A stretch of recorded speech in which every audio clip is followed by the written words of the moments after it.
I am Darius, the Sugarless Crystal, your sugar-free destination of YouTube. Enjoy me. Now you know I'm guilt-free. Indulge. Bringing it back with another Keto Cheesecake no bake. And guess what? This is a request by one of you lovely subscribers out there. I don't know if she wants me to say her name or not. You know, some people like, to remain discreet. You know what? Let's get to the recipe.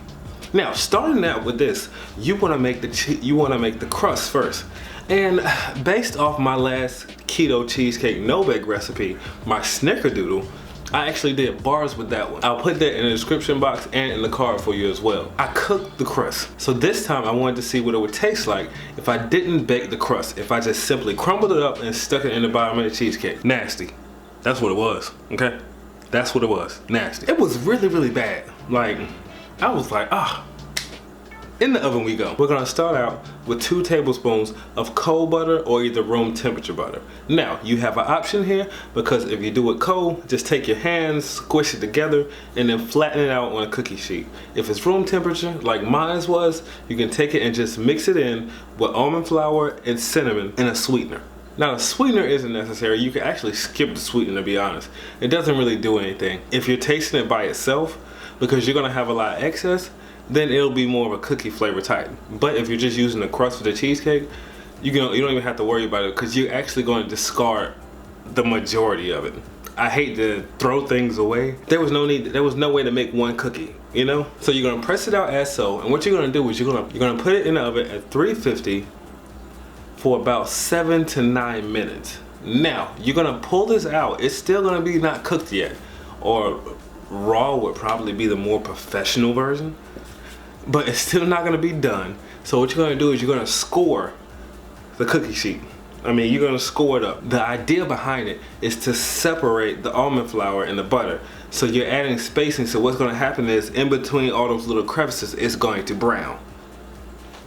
As you can see in my final result. And the reason you're doing this is because if you just left it as one flat cookie, only the edges would have browned and the inside would have been really soft.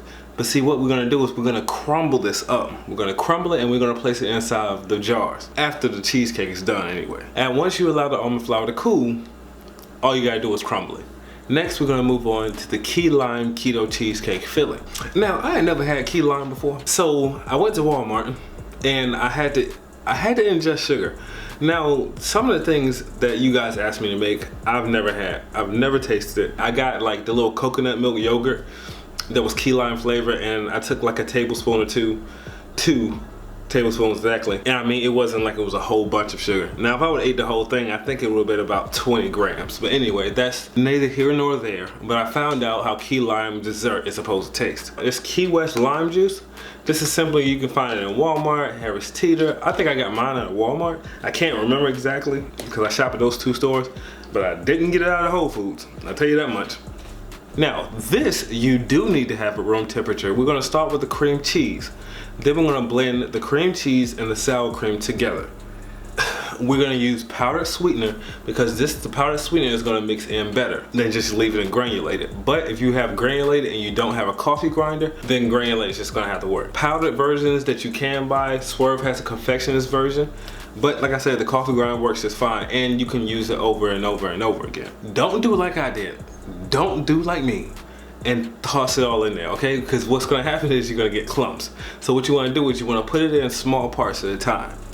After you do that and mix all that together, you wanna add in the key lime juice bits at a time for a smooth cheesecake. If you don't mind, just toss it in there.